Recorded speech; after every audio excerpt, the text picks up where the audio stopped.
Alpha Radio. Bonjour chers internautes, aujourd'hui je vais vous montrer comment regrouper plusieurs routes, c'est-à-dire comment une seule entrée dans la table de routage représentera plusieurs routes.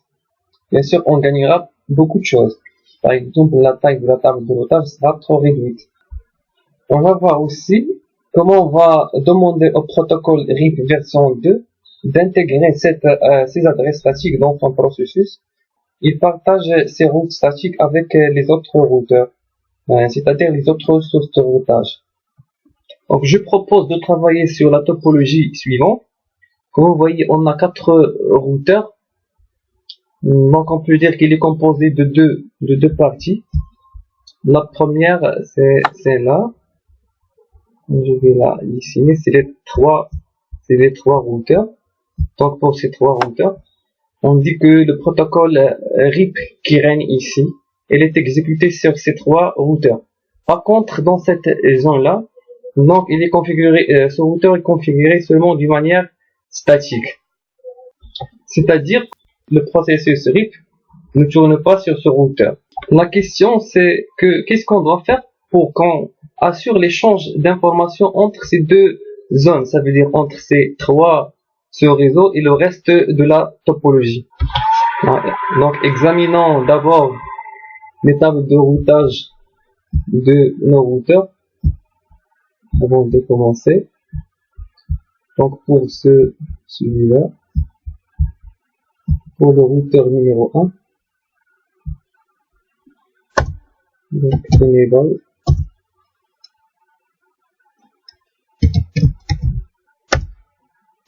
Je passe au mode configuration.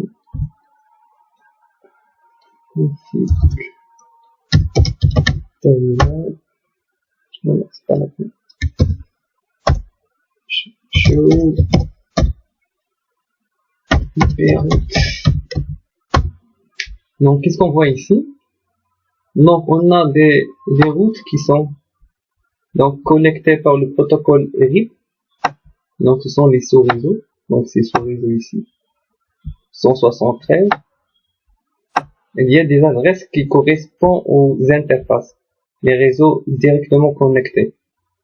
Donc, mais vous voyez ici que l'adresse de ce réseau, si vous voulez les réseaux statiques, on a configuré de manière statique, qui commence par 192, il ne figure plus là, dans cette table de routage.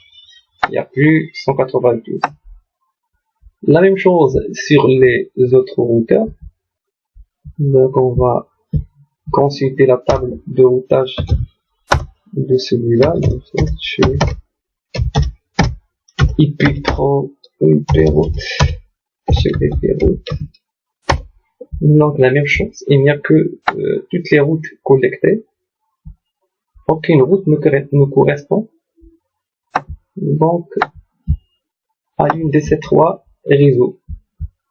Donc, automatiquement, on a un problème d'échange d'informations entre ces deux parties. Pour l'autre routeur qui se situe dans la zone statique où il n'y a pas de protocole RIP, en consultant sa table de routage,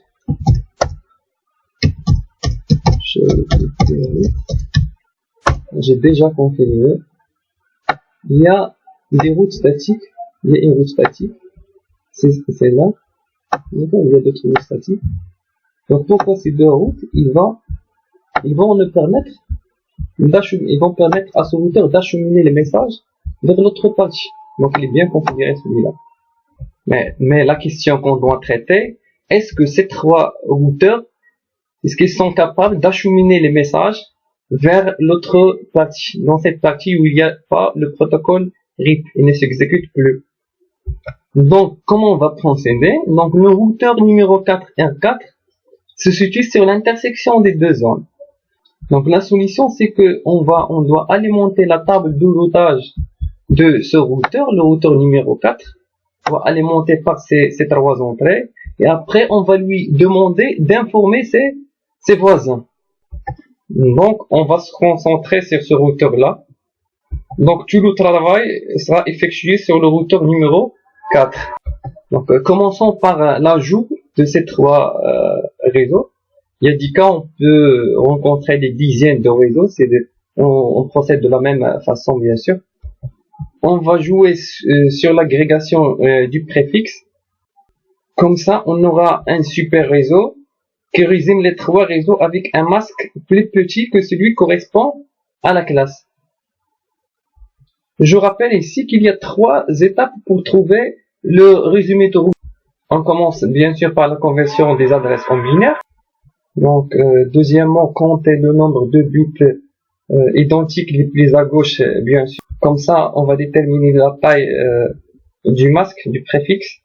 Et après, on termine, on complète par des zéros. Donc, on obtient facilement l'adresse réseau résumé. Donc, on va faire un petit démo sur Excel.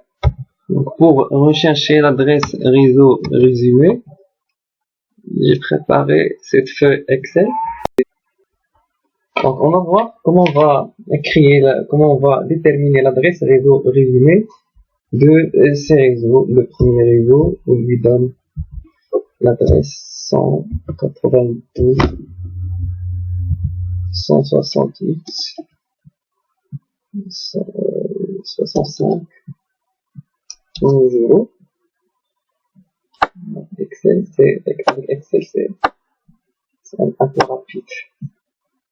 Donc on fait ici 66.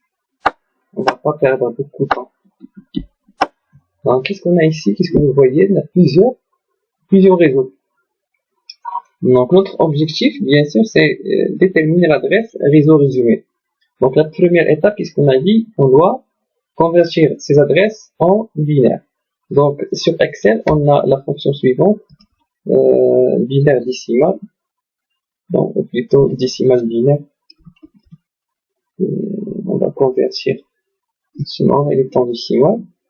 On doit spécifier encore le nombre de bits puisque un octet c'est 8 bits. Et c'est 8 bits, la conversion doit être effectuée. Donc vous voyez ici, ça c'est 192 en binaire. Donc pour refaire la même chose, on n'a qu'à utiliser le poignet de recopie. Donc on lisse de façon verticale, après horizontale, ensuite de façon verticale, et voici toutes les adresses. Donc cette adresse, c'est celle-là en binaire. C'est celle-là en binaire.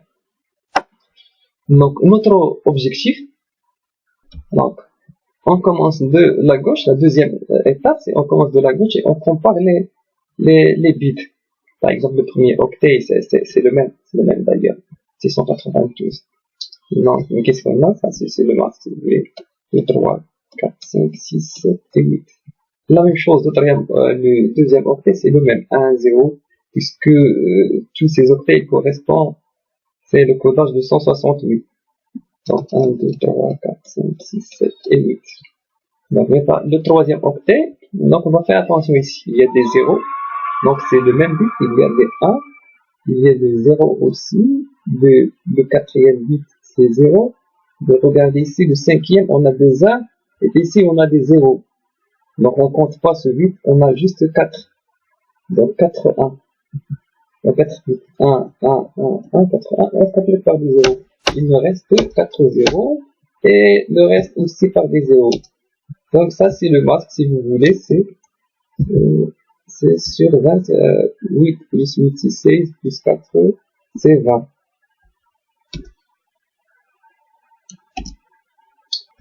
Donc bien sûr pour déduire l'adresse, on va se servir du masque. On a des 1, donc on conserve ces adresses.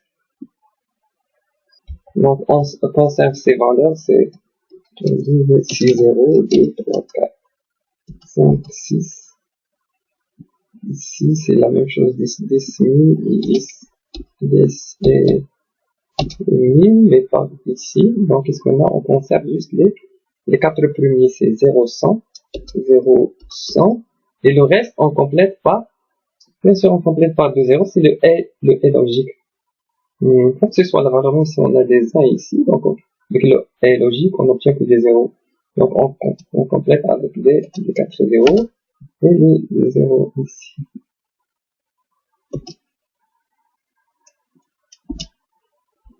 D'accord. Ah non, les valeurs qu'on a calculées, ils représentent, qu'est-ce qu'ils représentent? et représente plus le masque en décimal, mais plutôt ce sont des adresses. Donc je dois les mettre dans cette ligne.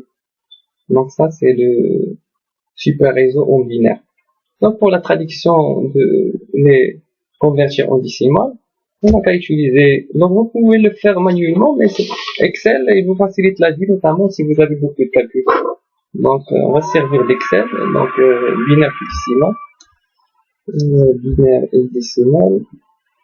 Donc on prend celle-là. Donc vous voyez c'est 255. On n'a qu'à utiliser le premier de recopie de la même chose. On copie celle-là, CTRL-C, CTRL-V, et on refait la même chose. Vous voyez, c'est très facile, on a obtenu, voici notre masque. Voici le masque, c'est facile. Non, si vous voulez une notation, c'est pour le masque aussi. Donc l'adresse, c'est celle-là. D'accord, c'est terminé. D'accord, ça c'est un exercice en cela. Mais maintenant, donc on va procéder de la même façon, mais retournons à nos moutons. Donc dans notre exercice, notre topologie, on n'a pas ces valeurs, on a 192, 168.3.2.1. D'accord? Donc on va procéder de la même façon. Donc on va ici supprimer tout ça. On va laisser juste les trois réseaux. Donc on va calculer tout ça. Donc, après on a ici 1. On a un autre réseau avec 2. On essaie de chercher là une route qui va englober tous ces trois. Donc qu'est-ce qu'on a dit? On commence par la traduction de celui-là, de celle-là en binaire.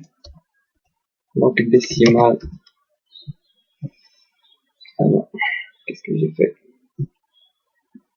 182. Ici, je dois mettre égal. Notre fonction, c'est décimal binaire de cette valeur. On est sur 8 et 8. D'accord, une fois il est calculé, je n'ai qu'à utiliser le point de recopie pour calculer le reste. La même chose sur les lignes. Donc on a les mêmes valeurs pour le masque, on a 8, 1, 2, 3, 4, 5, 6, 7 et 8. Puisque les valeurs sont identiques, la même chose. Si ces valeurs sont identiques, 1, 2, 3, 4, 5, 6, 7 et 8. Mais ici, regarde, on a 1, 0, 0, 0, 0.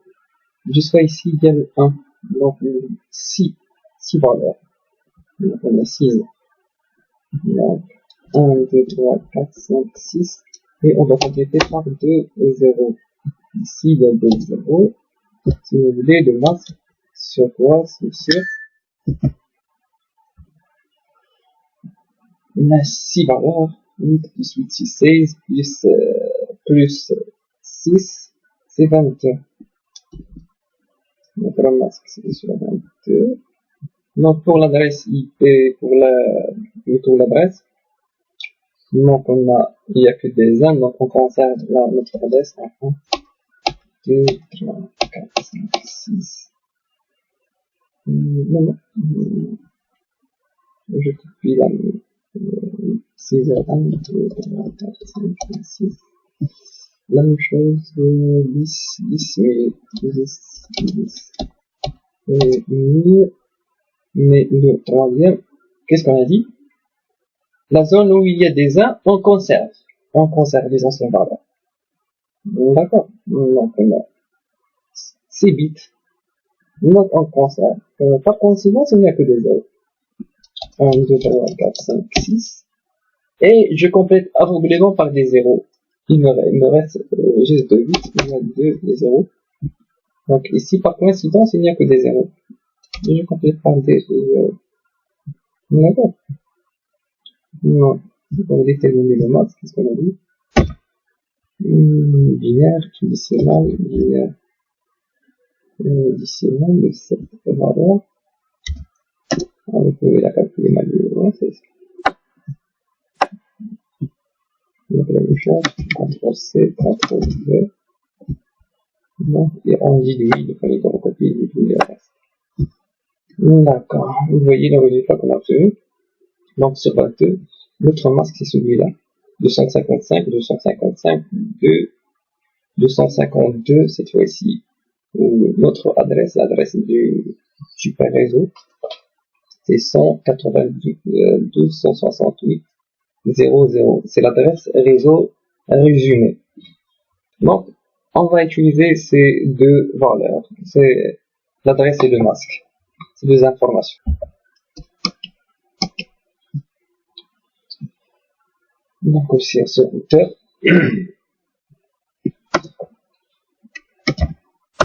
pour accéder au mode configuration globale,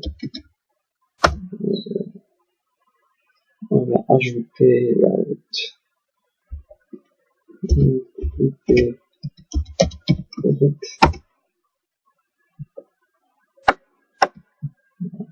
Qu'est-ce qu'on nous dit, c'est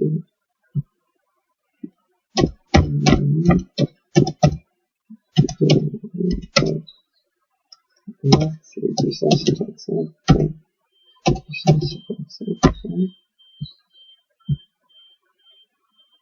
255, 250,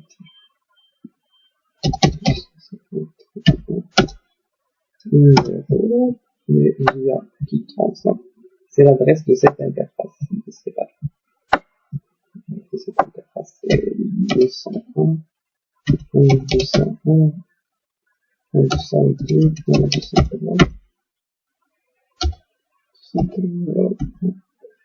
254. Et c'est ça. On va vérifier en termes de base.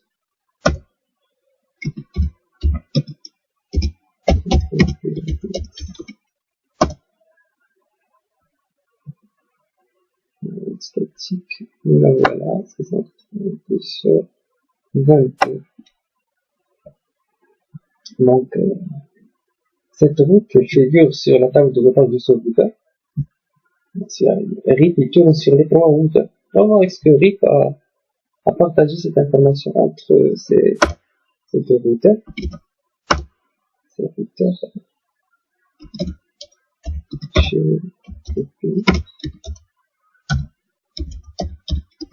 BP. On regarde. Donc, RIP avec RIP, il n'y a que la visée qui commence par 173. Donc, jusqu'à maintenant, aucune adresse de ces réseaux ne figure sur la table de routage des autres routeurs. C'est normal. Donc, on va tester l'échange d'informations, des messages entre ce routeur et l'une de ces machines. On va voyer, c'est la communication, ça se passe trop bien. Mais avec entre ce routeur, entre cette machine et celle-là, vous voyez, c'est communication. On n'a pas réussi. Ces deux machines n'arrivent pas à échanger les messages entre eux. C'est normal parce que la table de routage de celui-là, il ne contient aucune information sur ces routes. Maintenant, on a terminé la première partie. Il ne reste qu'informer le protocole RIP de prendre les informations statiques, ça veut dire les routes statiques, et de le réutiliser pour informer les autres routeurs. Donc, pour ce faire, il suffit d'utiliser la fameuse commande. Donc on accède d'abord à notre configuration terminal.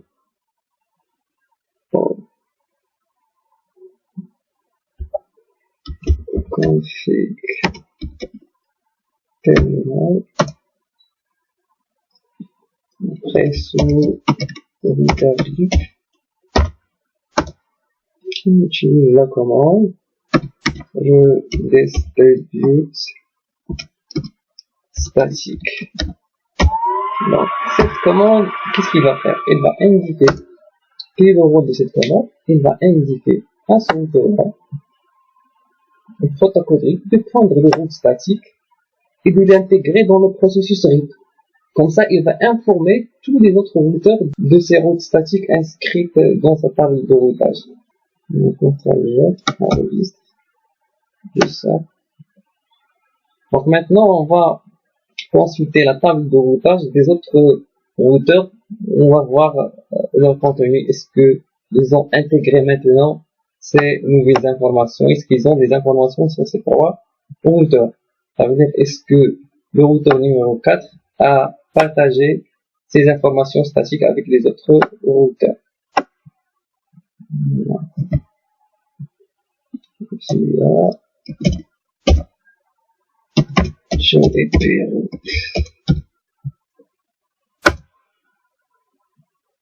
Là, regardez ici, cette fois-ci, le protocole, qu'est-ce qu'il a collecté? Voilà. Il a collecté votre adresse. L'adresse réseau résumé. Donc, cette adresse va lui permettre d'acheminer tous les paquets vers les autres réseaux. L'autre routeur, le routeur numéro 2. Lui aussi. Je vais faire route. Voilà. La même chose. Donc, on va tester les communications cette fois-ci. Entre deux machines. L'une qui se situe sur le réseau, sur la zone où il y a le protocole RIP. Une autre. Qu'est-ce qui se passe? Il a besoin un peu du temps, je crois. Ah non, c'est celle-là. C'est pas ça. Oui, il a réussi. Alors, je sais plus, mais je recommence. Donc, c'est ça que c'est. Donc, il a réussi. Donc, qu'est-ce qu'on a vu dans cette vidéo? On a vu comment déterminer l'adresse réseau résumé et aussi comment utiliser la commande distribute statique. Donc, avant de vous dire au revoir, je vous rappelle qu'avec RIP1, on va pas aboutir au même résultat, tout simplement car RIP n'inclut pas les routes avec des masses inférieures aux masses des classes dans ces mises à jour. À bientôt.